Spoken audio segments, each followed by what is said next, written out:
in looking at it not all too deeply, I have observed that I'm not particularly led in one way or another. No real call beckons me. Nothing seems actually to drive me. I'm not operating by any exact mode. I have no real declaration or motto by which I live, or any creed or particular belief for that matter. I am kind of just sort of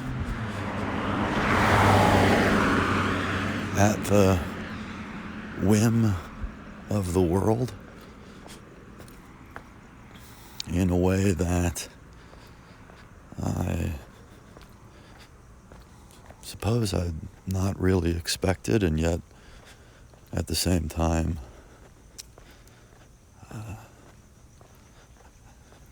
being that I've sort of gone with the just current of life,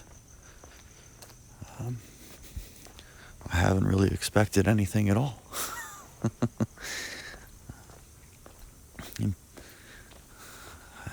I don't often wonder as to whether or not I'm necessarily happy, or whether I'm doing things in the proper way. I seem to, and again, this is just sort of my own observation, but I seem to just sort of do what I do, and it's not that I don't look to improve, or that I don't look to abide by some sort of, universal code, some sort of innate feeling within me about how I should conduct myself, or my own general being in the world. But that's kind of just it, is I more or less seem to simply be, without really an effort to be a certain kind of person, which isn't to say that I don't give any effort towards being itself, but I simply just strive to be me, and of course that takes generally little effort when really put into the grand scheme of it. I think I more have to, as we probably all do, more have to strive to kind of actively push up against those forces that we encounter within the world that tempt us out of ourselves. And I think that's more or less where those demons kind of come out to haunt us, is when we are made to act out against our own inner natures.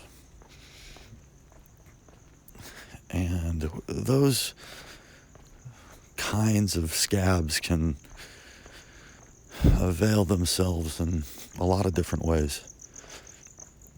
They can come in the forms of a particular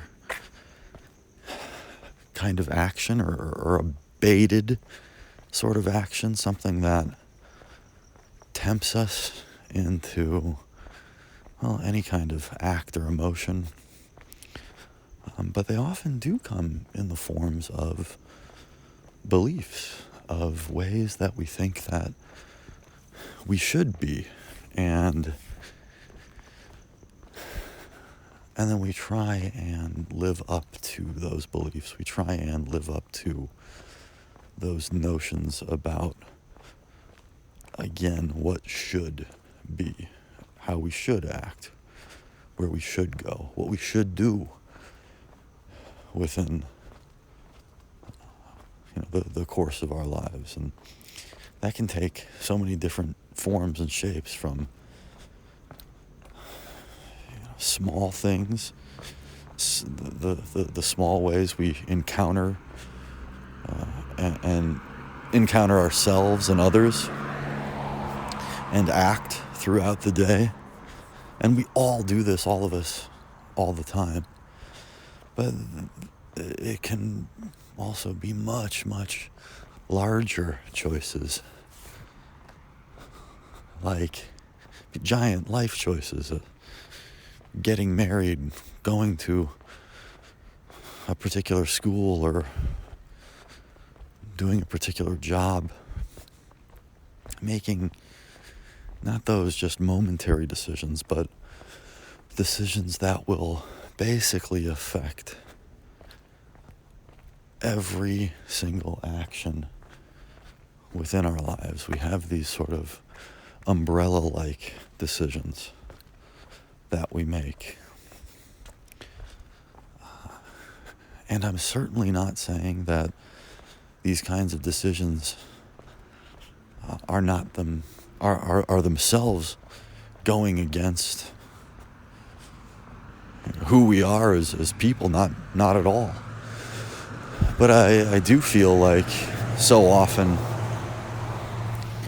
we think that there is a certain code by which we have to conduct ourselves, whether it's societally or just even within our own selves. But that's not it's not our code. It's something that we see and then emulate. It's something that we hope to, maybe the problem is that we have these false hopes, these false expectations about so many things.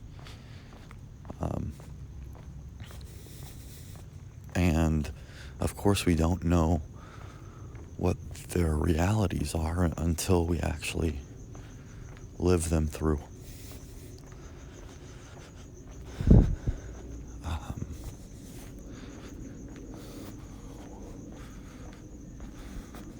Then again, at the same time,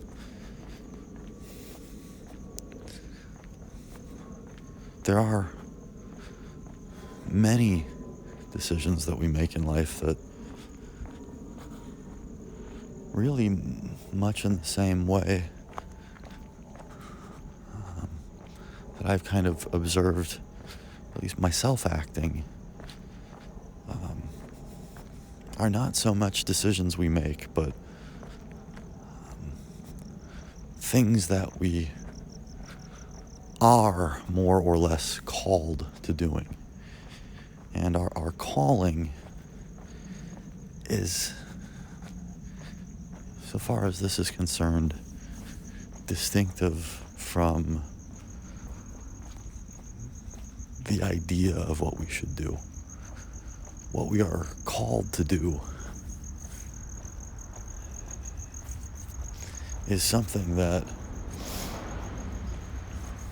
does come from beyond us, and the difference might just be one of perspective, because in the end it seems like maybe there isn't quite the choice that we think there to be.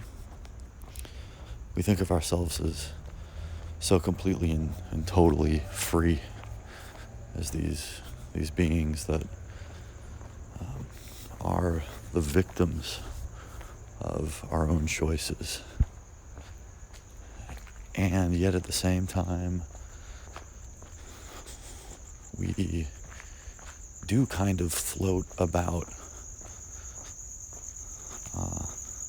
on the winds of the way that the ways that we are carried through and by our lives.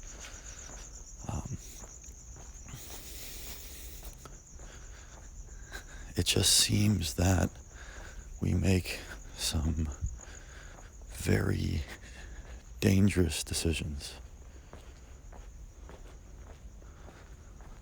that have these extraordinarily lasting consequences.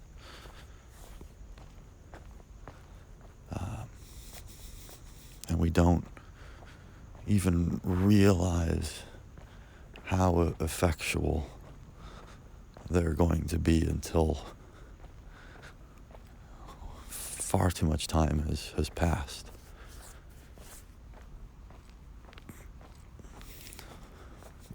But there is a calling that we all have.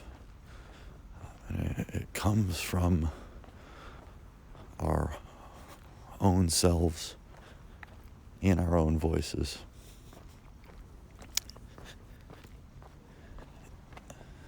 It's just that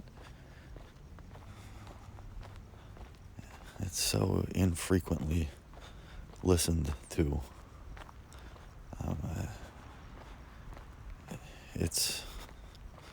It is truly the easiest thing to do, and yet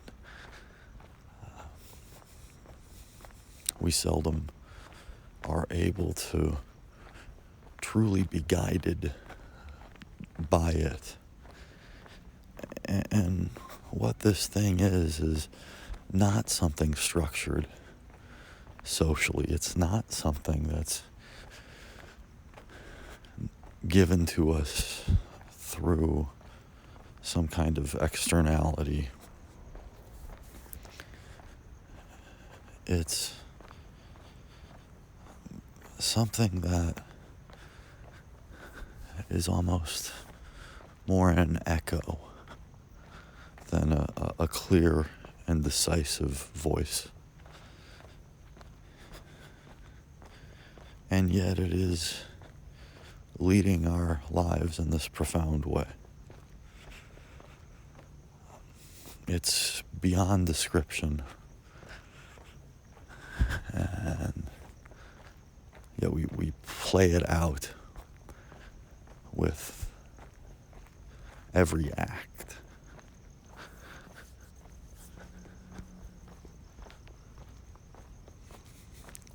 As I was mentioning,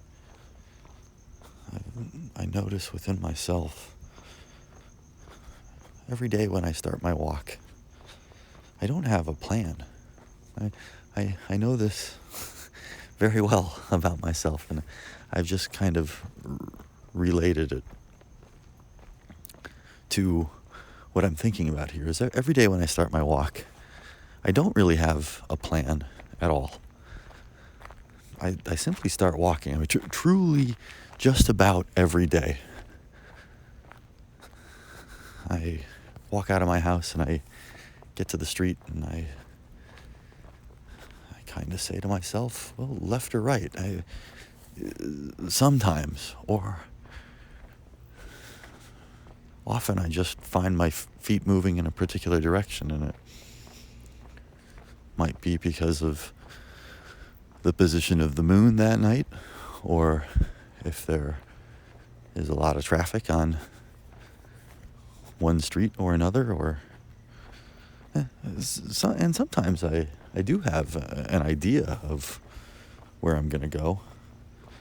And then there are other times, I suppose, I know exactly where I think I want to go, and then I'll start moving in that direction, and it completely changes. And then, yet there are still other times where I know where I want to go, and I go there, and I follow it through. But far more often than not, truly far more often than not, I have no idea where I'm going to wind up when, not even just when I start my walk, but while I'm going through it. And for me, I suppose, it's the walk that I take every day is very meditative. That's why I do it. Sometimes I do my sort of introspective dictations or just reflections on things. Sometimes I'll listen to music. Other times I suppose most of the time I'm just alone with my thoughts or not. Which is what I like about it, of course.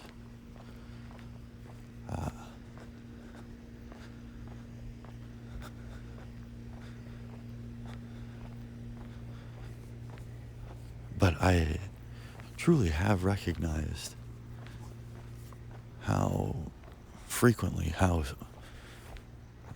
far more often than not,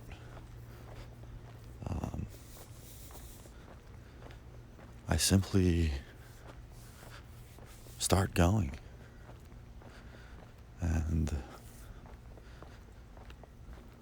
I find that I just am where I am.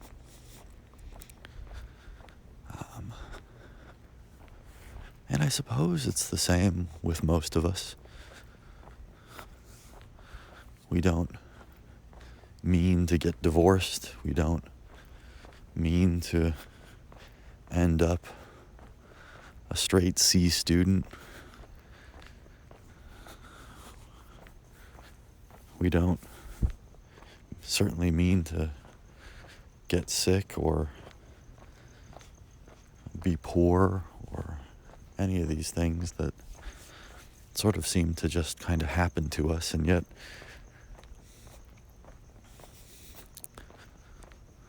to prevent these things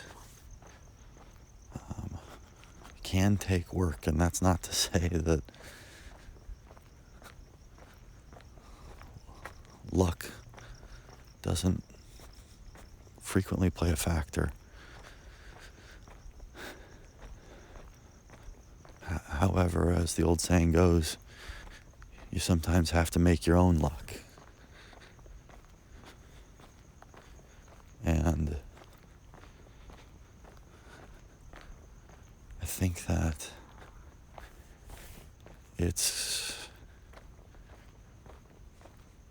we take ourselves out of this wheel of wanting, of the cycle of searching for some sort of contentment, for joy. I mean, we have to ask that old question is, what are we doing here?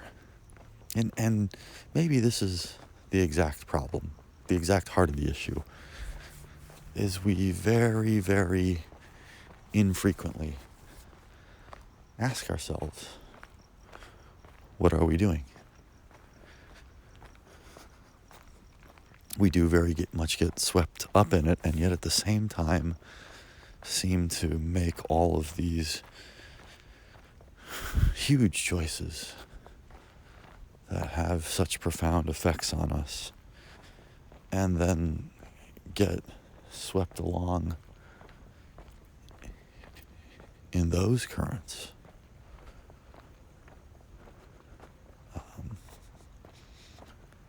As if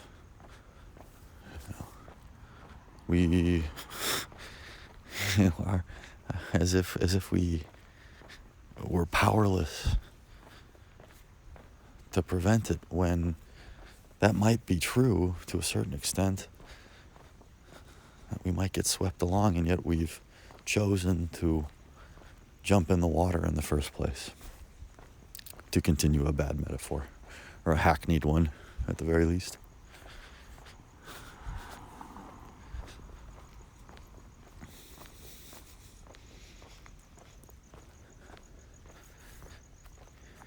You know, we see where we are, all of us. We truly know. It's not like we don't know.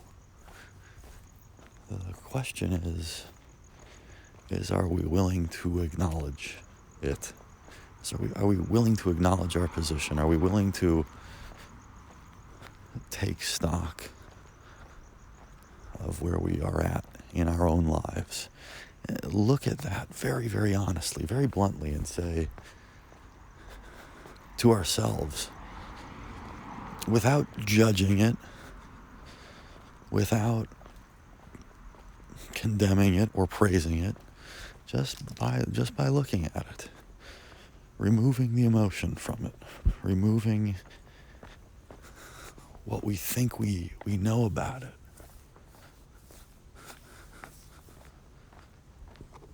and just looking at where we are.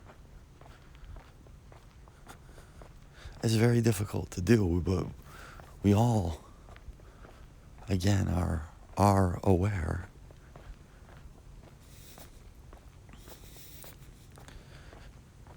It's just a matter of, are we able to be honest with ourselves?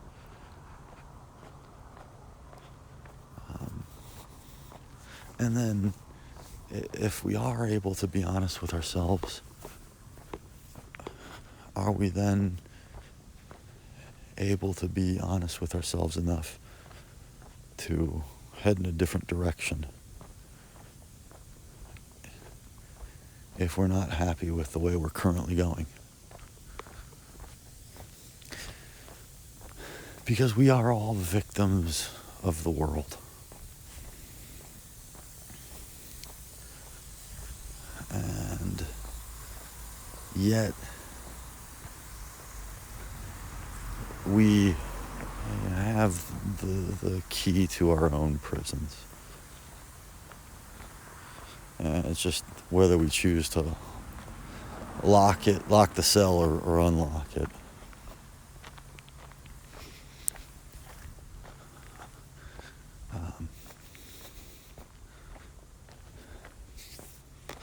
Because circumstance is circumstantial.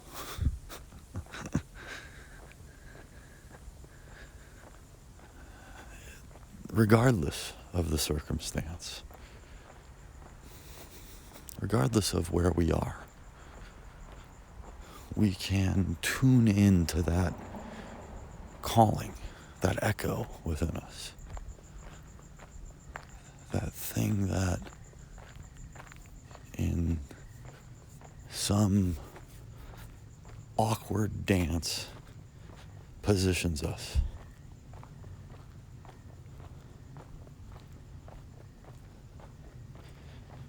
And we can understand that this is part of the process. The circumstances kind of a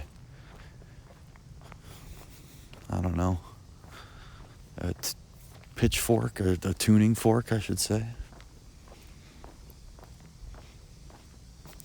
to calibrate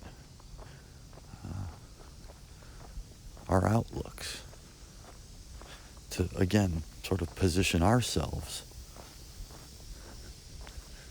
to position the mindset that we have.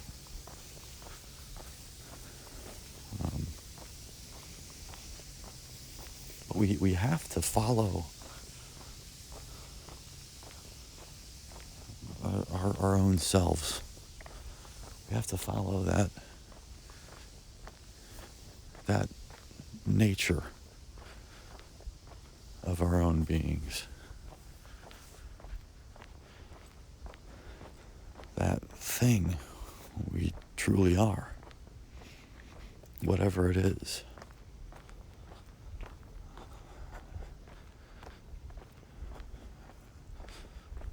With this caveat,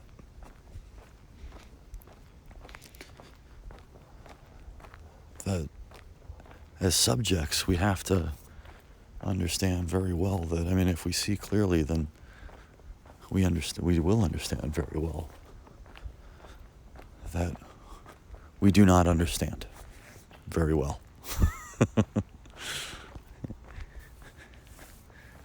we will come to see quite easily that there is plenty left to discover at any point. That's what subjectivity is. That there's plenty left to look at, to find out without making those stark decisions, because discovery is only something that can truly happen in facing, with all honesty, that unknown void that is right in front of us.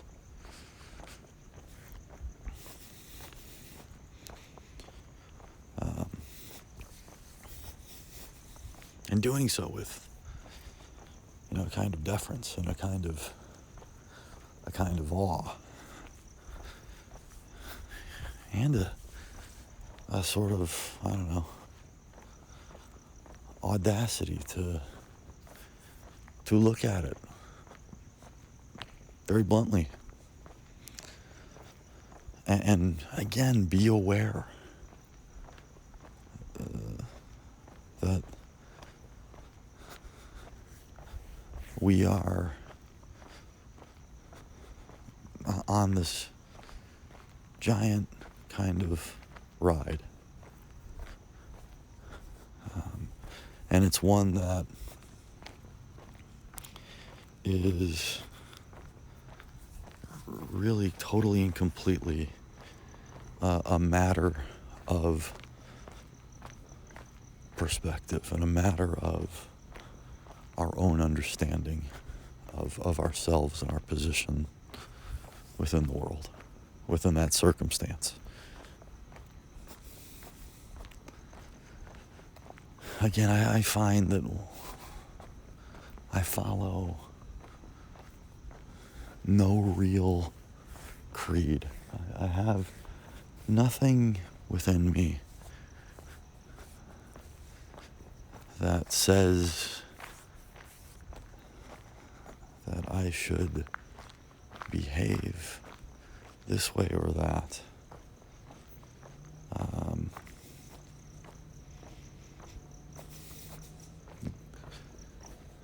Based on, any real given touchstone.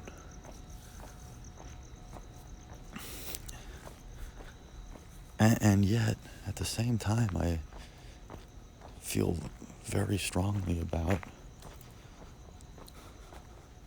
that I want to, of course, be good, be kind, be as generous as I can, be understanding. I think I don't know if it was the Dalai Lama or Gandhi or who said that kindness is my religion. Kindness is an act that can be thread. It's the underlying tone that can be sort of tainted within any action. It's not an act itself. It's how a thing is carried out.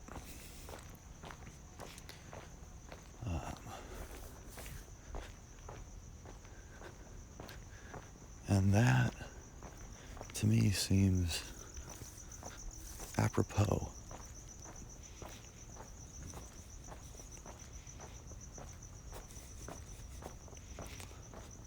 Because, of course, the reality of it all is that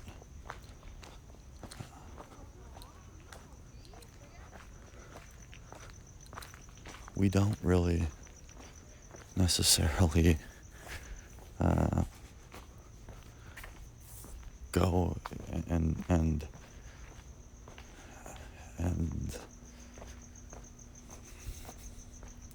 say, okay, we're gonna go out and today we're gonna just do kindness, right? It's done with a measure.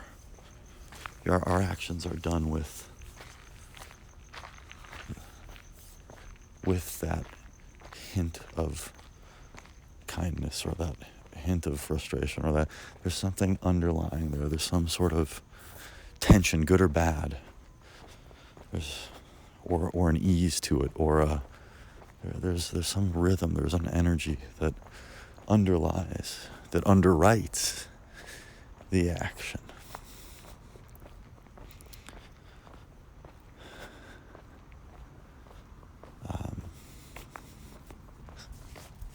But again, I find within myself that I have very little guidance.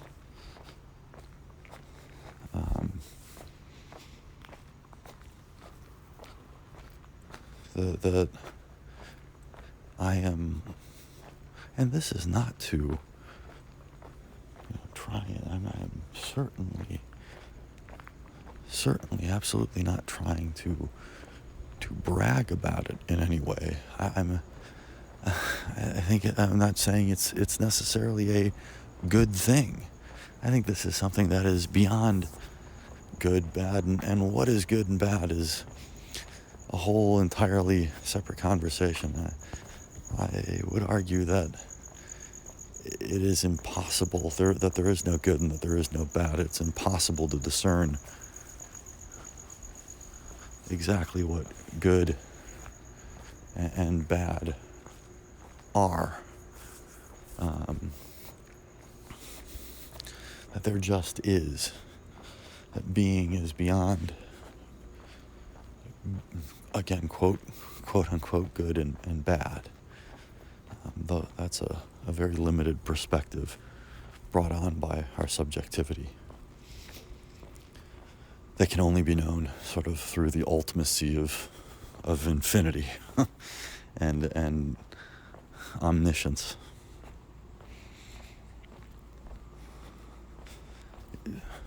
But at the same time, I again just see it, I feel it within myself. There's no thing that guides me other than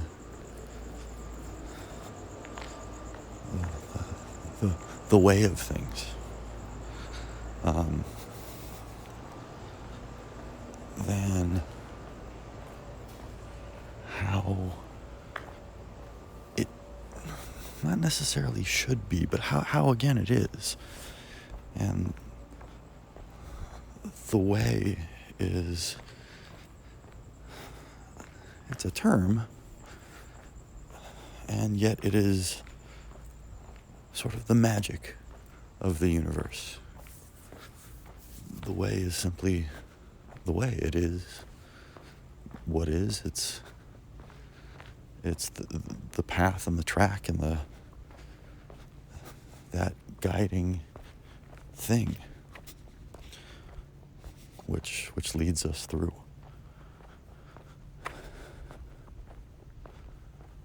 And that can be applied to any situation, to any circumstance.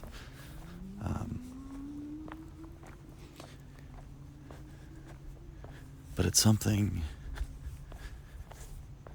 itself to be followed.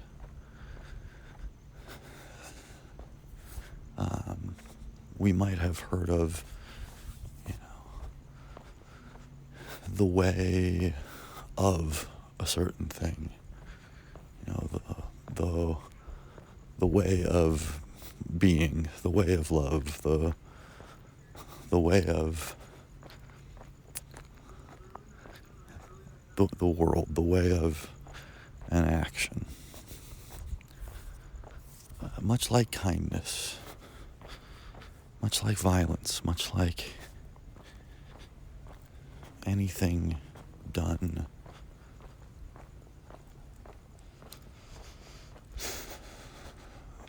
as an overarching, as a not an action itself, but a way of action. No pun intended, but sort of very, at the same time, very intentional. It is a way of doing, it is a way of being in any particular situation or phenomena that can be lived out or comprehended. The way is a thing unto itself, and yet it is the thing of all things. It's that which gives being to and also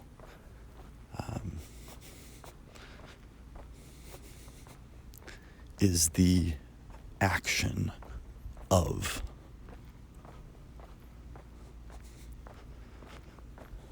So we've described it, especially in a philosophical war, as verity, as vim and verity. It's that thing which does, that thing which is, that thing which kind of,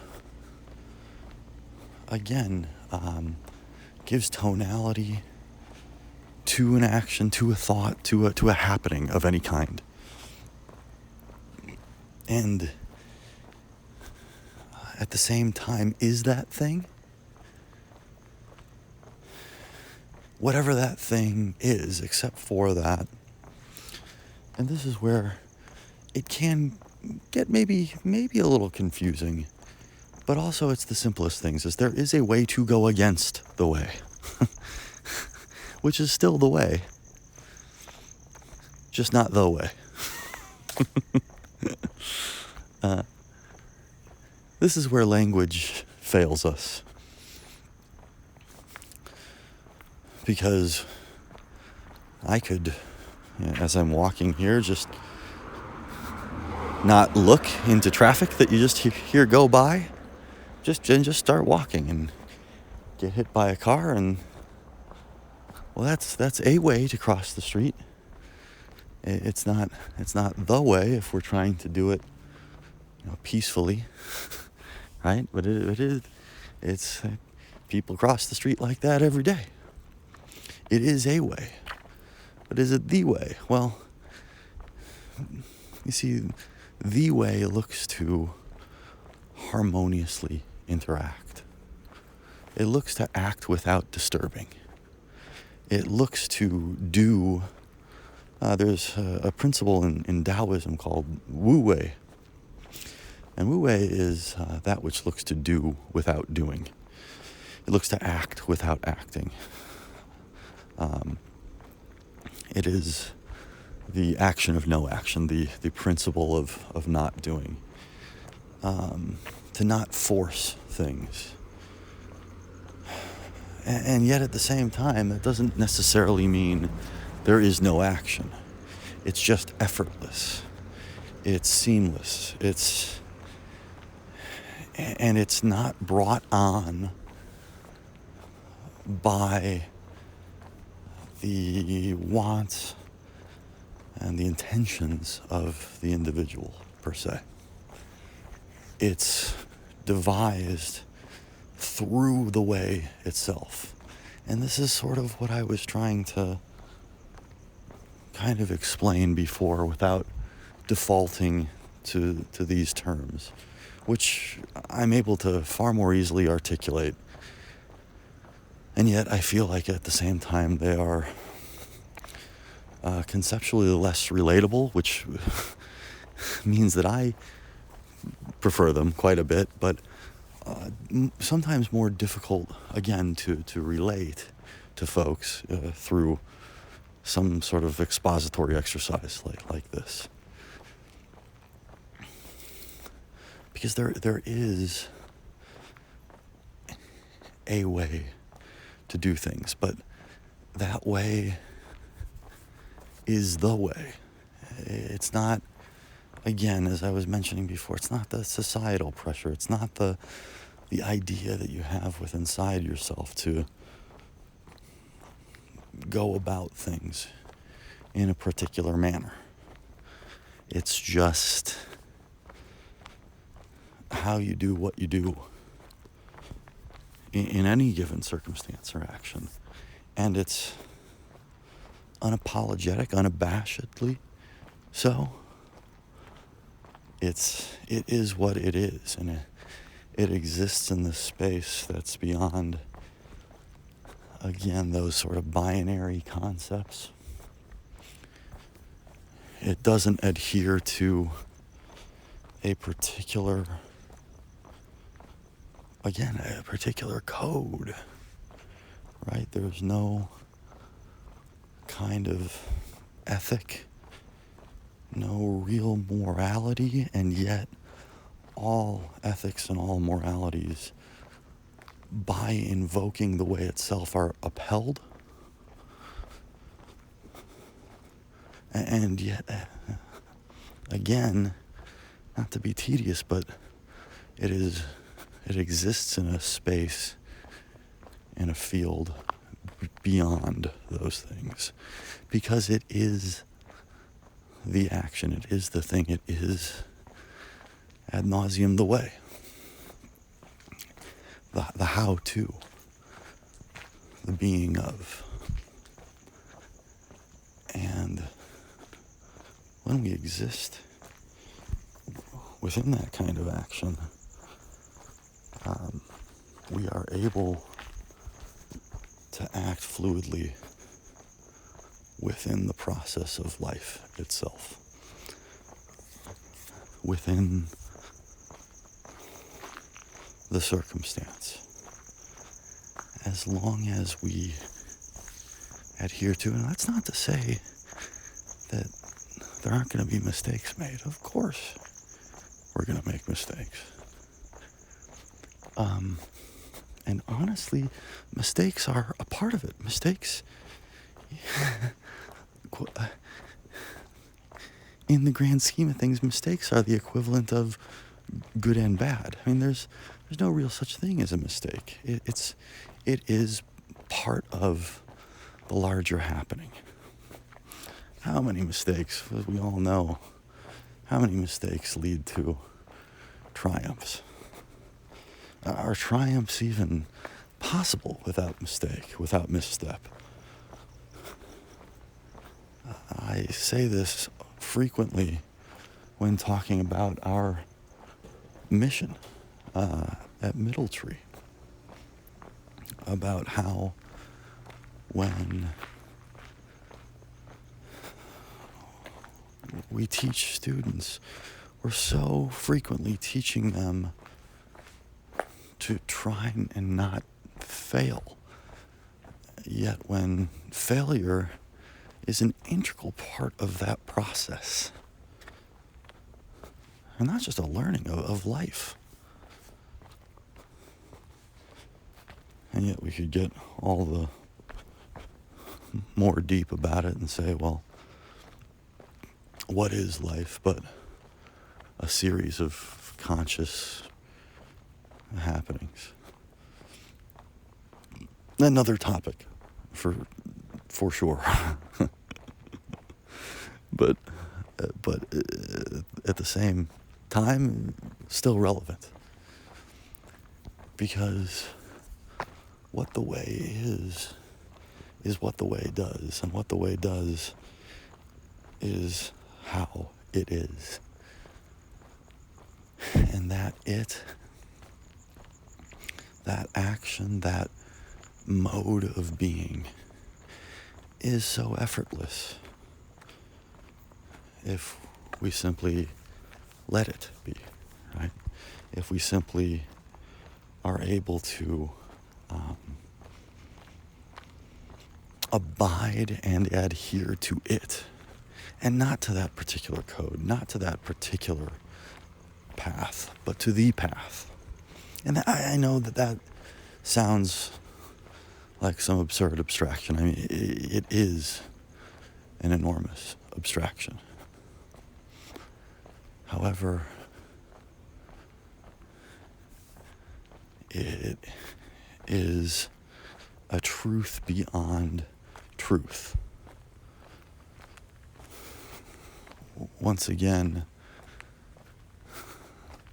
what the way is exists in a field beyond the dualistic, beyond the binary, beyond the conceptions about, the notions of, the precise and exact happenings that talk to us in this kind of dialectic, in this sort of process where we think that one operation yields one result and another, and again, it's all towards a particular end.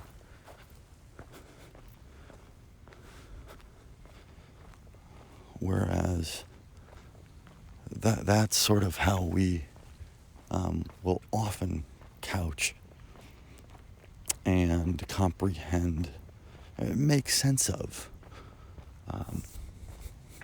our own actions. Is there's an intention within our actions. There's a way and a process that we go through ourselves in conscious reflection about how we do what we do. And it has a goal in mind. It has something that we are looking for.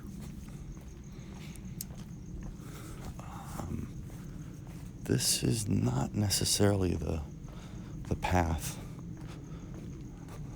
that we're on when we are following the way of things, of ourselves, of our own natures. Our challenge to ourselves is this: who are we when we remove ourselves from the story given to ourselves by that which is other than ourselves?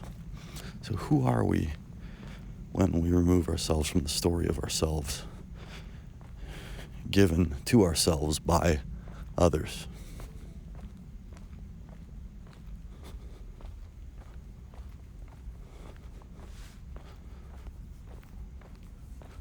Or, quite a bit more simply, who are we really? What do we really stand for? How do we really act? What do we really do when no one else is looking? When there's no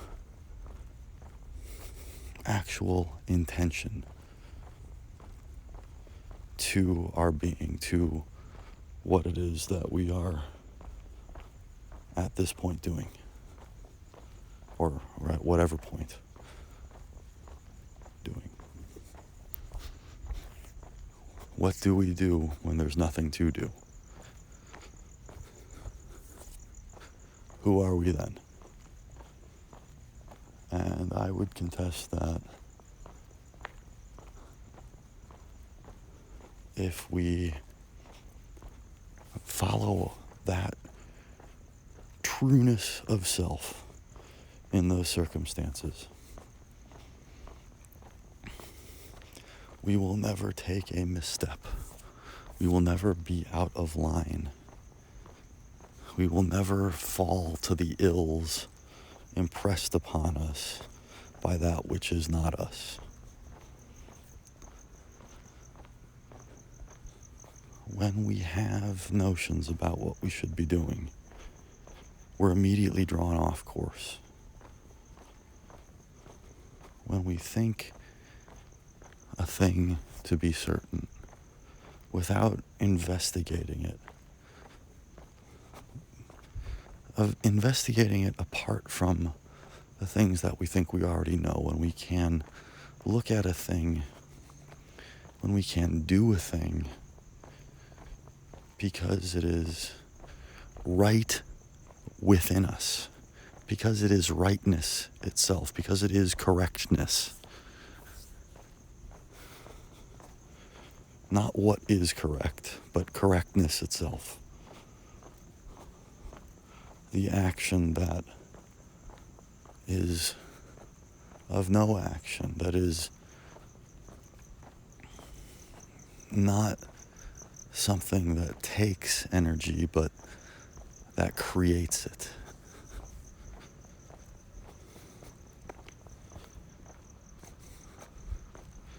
When we can abide by this cycle,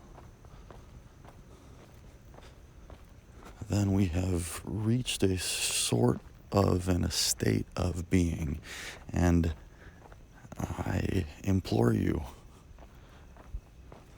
to discover this for yourself. Because it is so near to us that it's so ubiquitous that it appears invisible. It is the easiest thing to do because it is just a cycle of our own natural state of being. It is the cycle that we are on as beings in this world, as human beings in this world. And yet we spend so much energy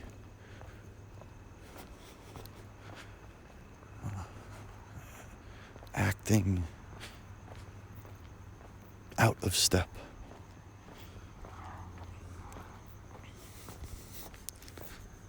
There is so little harmony and so little perfect frequencies that we're able to line up within the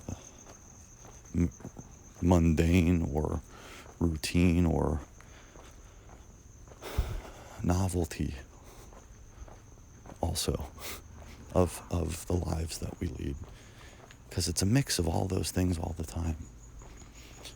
And yet if we were able to kind of navigate our way through it,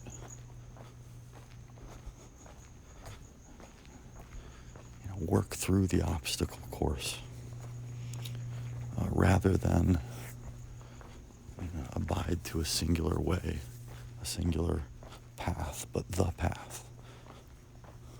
If we can look at it like that, there's not one way through the obstacle course, because those obstacles might be changing at any given moment. But there is the way through it, the way to safety. And we can obtain it, even though we've already obtained it just by being our own selves. But again, the world so frequently pushes us out of ourselves that often that road back to us is the one that is the most difficult to travel.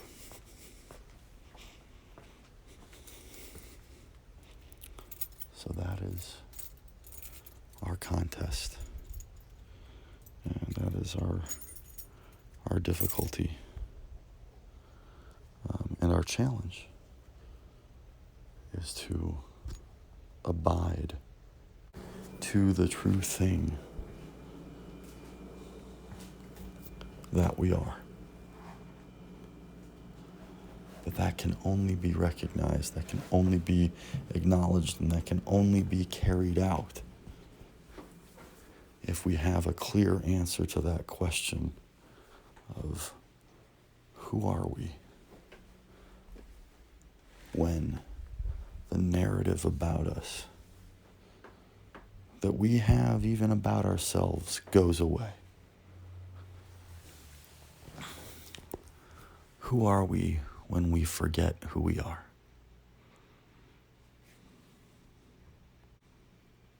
And it really is only then will we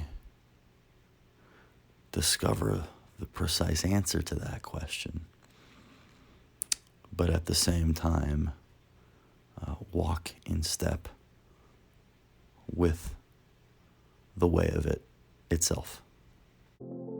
Thank you for joining us for another episode of the Being Human Being podcast. I'm your host, Joe Atman.